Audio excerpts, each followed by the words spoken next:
राजस्थान के राज्यपाल श्रीमान कलराज मिश्र जी,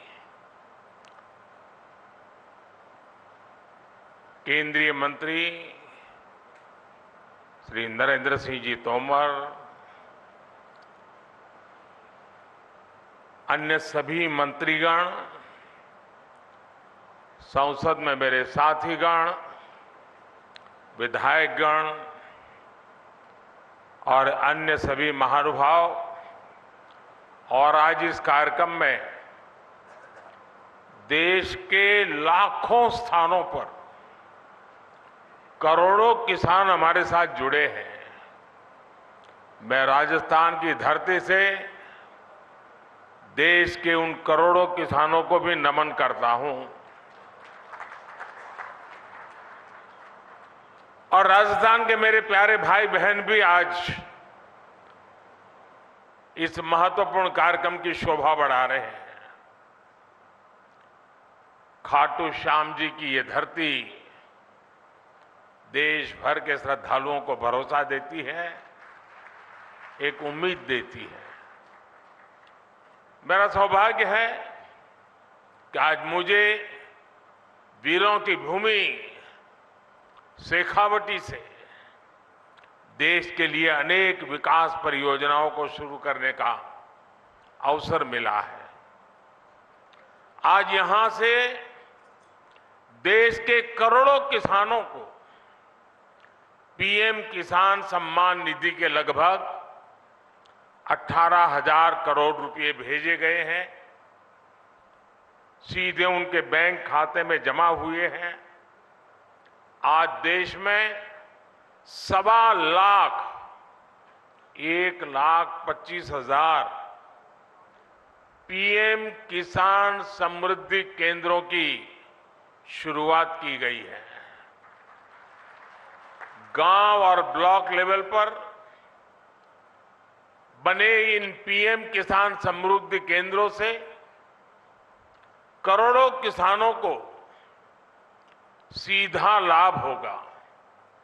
आज 1,500 से ज्यादा एफपीओ के लिए, हमारे किसानों के लिए open network for digital commerce यानी ONDC का लोकार्पण भी हुआ है। इससे देश के किसी भी कोने में बैठे किसान के लिए अपनी उपज बाजार तक पहुंचाना और आसान हो जाएगा। आज ही देश के किसानों के लिए एक नया यूरिया गोल्ड भी शुरू किया गया है। इनके अलावा राजस्थान के अलग अलग शहरों को नए मेडिकल कॉलेज और एकलव्य मॉडल स्कूल का उपहार भी मिला है। मैं देश के लोगों को, राजस्थान के लोगों को और खासकर मेरे किसान भाई बहनों को बहुत बहुत शुभकामनाएं देता हूं, बहुत बधाई देता हूं। साथियों, राजस्थान में सीकर और शेखावटी का ये हिस्सा एक प्रकार से किसानों का गढ़ है। यहां के किसानों हमेशा ये साबित किया है कि उनकी मेहनत के आगे कुछ भी मुश्किल नहीं है। पानी की कमी के बावजूद यहां किसानों ने धरती से भरपूर फसल लेकर दिखाई है। किसान का सामर्थ्य, किसान का परिश्रम मिट्टी से भी सोना निकाल देता है। और इसलिए हमारी सरकार देश के किसान के साथ कंधे से कंधा मिलाकर खड़ी है। साथियों, आजादी के इतने दशक बाद आज देश में ऐसी सरकार आई है जो किसान का दुख दर्द समझती है, किसान की चिंता समझती है।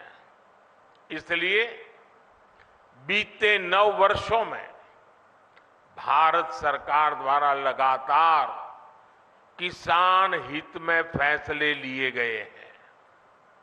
हमने बीज से बाजार तक किसानों के लिए नई व्यवस्थाओं का निर्माण किया है। मुझे याद है, यहां राजस्थान के सूरतगढ़ से ही हमने 2015 में सॉइल हेल्थ कार्ड योजना शुरू की थी। इस योजना के माध्यम से हमने देश के किसानों को करोड़ों सॉइल हेल्थ कार्ड दिए। इन कार्डों की वजह से आज किसानों को मिट्टी की सेहत के बारे में पता चल रहा है। वो उसी हिसाब से खाद का इस्तेमाल कर रहे हैं। मुझे खुशी है कि आज फिर राजस्थान की धरती से किसानों के लिए एक और बड़ी योजना शुरू की जा रही है। आज देश भर में 1.25 लाख से ज्यादा प्रधानमंत्री किसान समृद्धि केंद्र राष्ट्र को समर्पित किए गए हैं। ये सभी केंद्र सच्चे अर्थों में किसानों की समृद्धि का मार्ग प्रशस्त करेंगे। ये एक तरह से किसानों के लिए वन स्टॉप सेंटर है। आप किसान भाई बहनों को अक्सर खेती से जुड़े सामानों के लिए, दूसरी जरूरतों के लिए अलग अलग जगह पर जाना पड़ता है। अब आपको ऐसी मुश्किलों का सामना नहीं करना पड़ेगा। अब प्रधानमंत्री किसान समृद्धि केंद्र किसानों को वहां से बीज भी मिलेगा और खाद भी मिलेगा। इसके अलावा खेती से जुड़े औजारों और दूसरी मशीनें भी इस केंद्र पर मिला करेगी। ये सेंटर खेती से जुड़ी हर आधुनिक जानकारी किसानों को देंगे।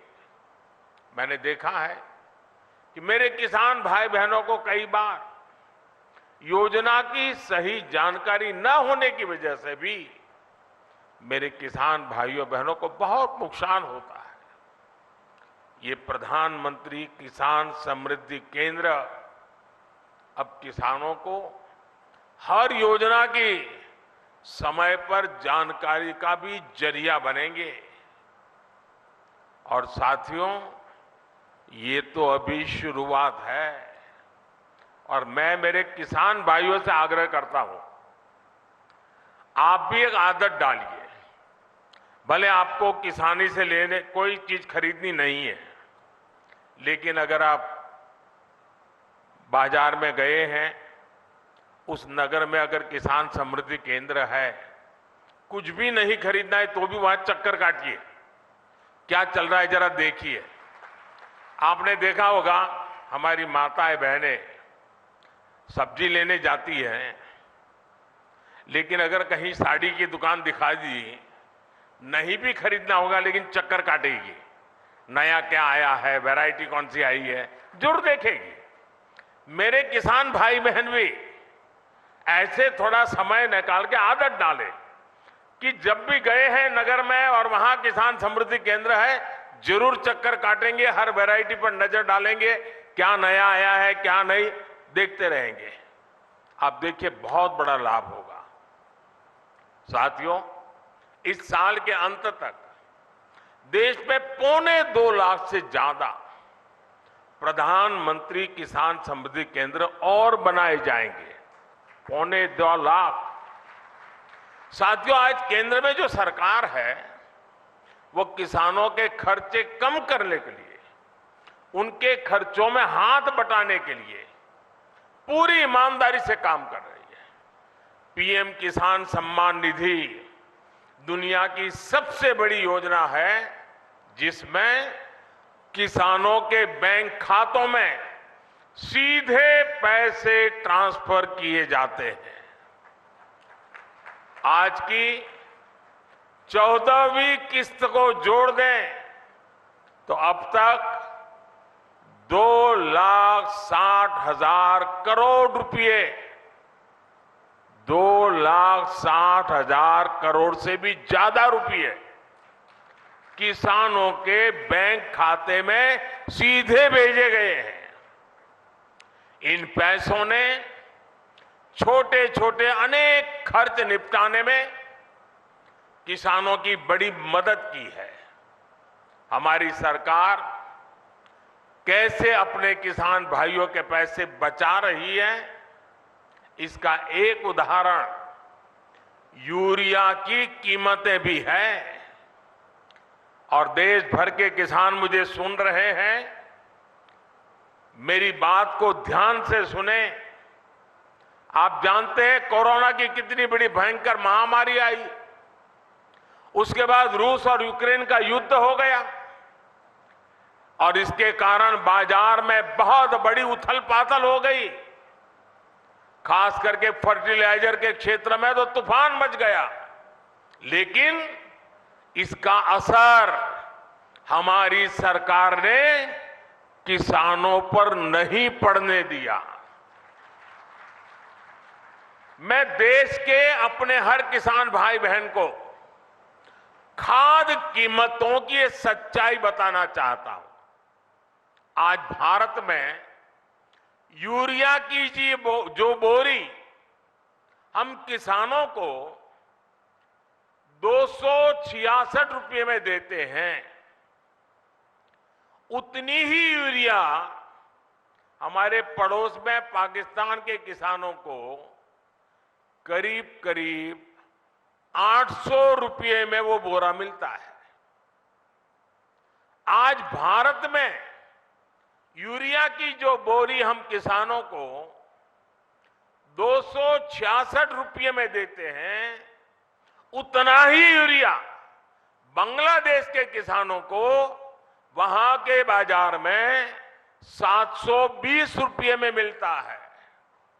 आज भारत में यूरिया की जो बोरी हम किसानों को 266 रुपये में देते हैं, उतनी ही यूरिया की बोरी चीन में किसानों को 2100 रुपये में मिलती है। और आप जानते हैं अमेरिका में यूरिया की यही बोरी आजकल कितने रुपये में मिल रही है? यूरिया की जिस बोरी के लिए आप 300 रुपये से भी कम देते हैं, उसी बोरी के लिए अमेरिका के किसानों को 3,000 रुपये से ज्यादा देना पड़ता है। कहां 300 और कहां 3,000? हमारी सरकार यूरिया की कीमतों की वजह से भारत के किसानों को परेशानी नहीं होने देगी। और इस सच्चाई को देश का किसान देख रहा है, हर दिन अनुभव कर रहा है। जब यूरिया खरीदने जाता है ना, तो उसे पक्का विश्वास होता है कि ये मोदी की गारंटी है।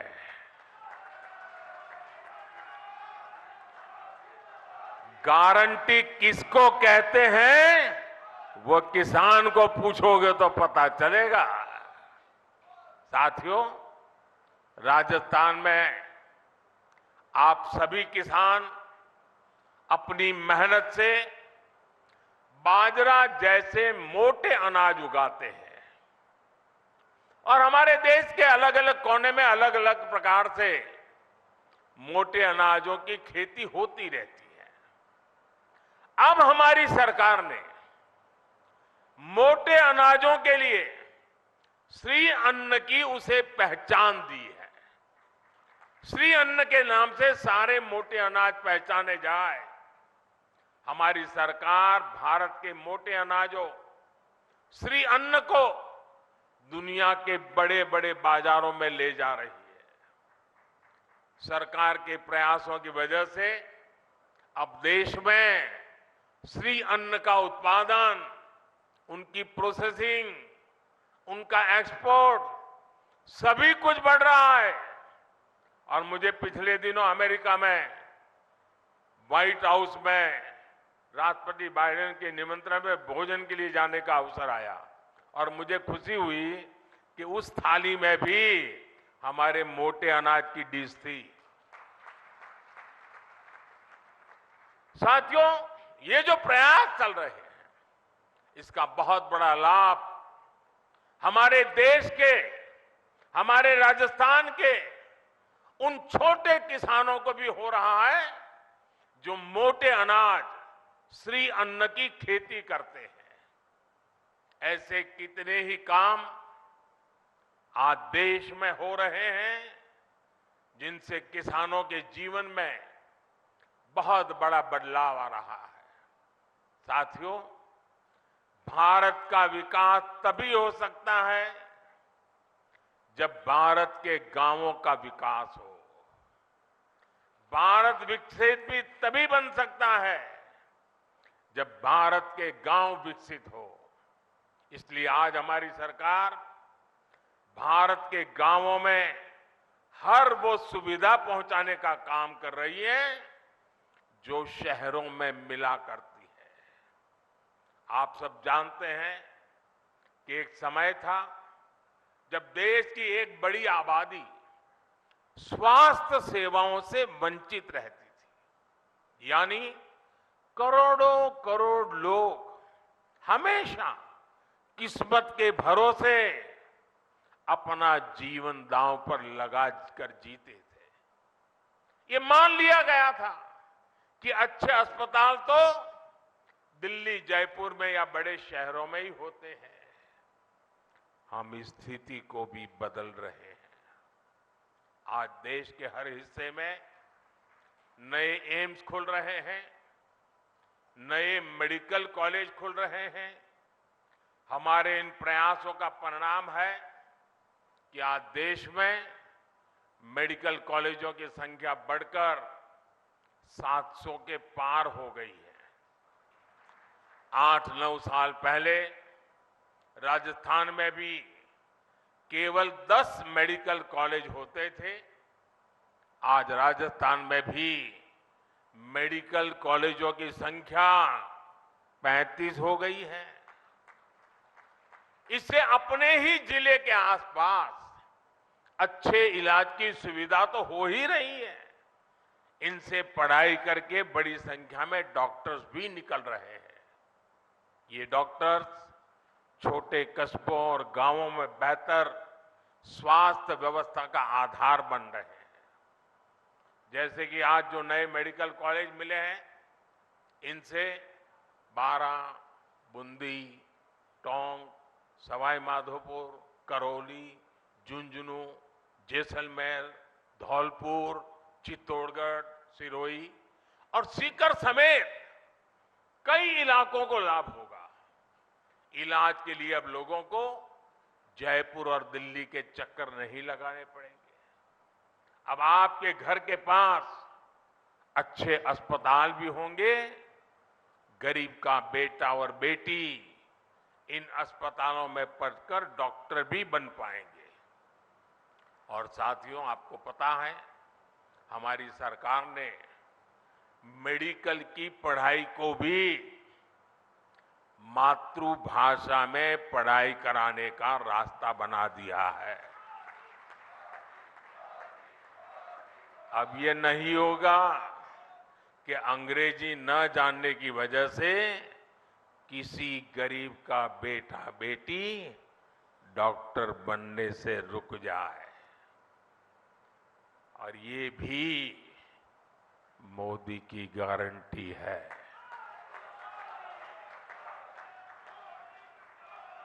भाइयों और बहनों, दशकों तक हमारे गांव और गरीब इसलिए भी पीछे रह गए क्योंकि गांवों में पढ़ाई के लिए अच्छे स्कूल नहीं थे।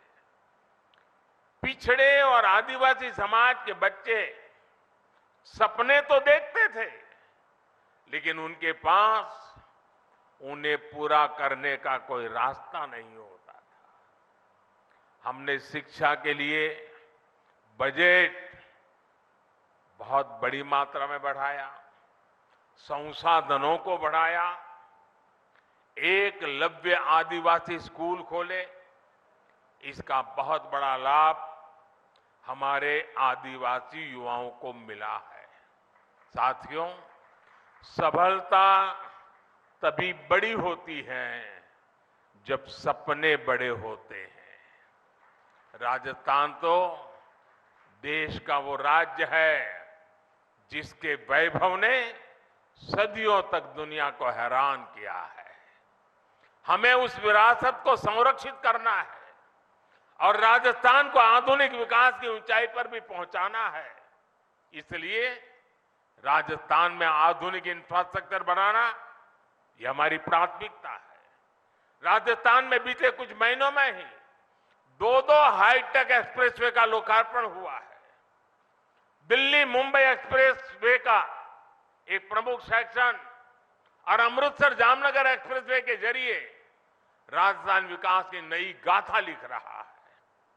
राजस्थान के लोगों को वंदे भारत ट्रेन की सौगात भी मिली है। भारत सरकार आज जो इंफ्रास्ट्रक्चर पर निवेश कर रही है, पर्यटन से जुड़ी हुई सुविधाओं का विकास कर रही है, उससे राजस्थान में भी नए अवसर बनेंगे। जब आप पधारो हमारे देश कहकर पर्यटकों को बुलाएंगे तो एक्सप्रेसवे और अच्छी रेल सुविधाएं उनका स्वागत करेगी। हमारी सरकार ने स्वदेश दर्शन योजना के तहत खाटू श्याम जी मंदिर में भी सुविधाओं का विस्तार किया है। मुझे भरोसा है कि श्री खाटू श्याम के आशीर्वाद से राजस्थान के विकास को और भी गति मिलेगी। हम सब राजस्थान के गौरव और विरासत को पूरी दुनिया में नई पहचान देंगे। साथियों, राजस्थान के मुख्यमंत्री श्रीमान अशोक गहलोत जी कुछ दिनों से बीमार चल रहे हैं। उनके पैरों में कुछ तकलीफ है। आज इस कार्यक्रम में आने वाले थे, लेकिन उस कठिनाई के कारण नहीं आ पाए हैं। मैं उनके उत्तम स्वास्थ्य के लिए प्रार्थना करता हूं और सारे राजस्थान को इन अनेक विध नई सौगात के लिए, देश के किसानों को इस महत्वपूर्ण व्यवस्थाओं को विकसित कर करके उनको समर्पित करने के लिए मैं आज हृदय से बहुत बहुत बधाई और शुभकामनाएं देते हुए मेरी वाणी को विराम देता हूं। बहुत बहुत धन्यवाद।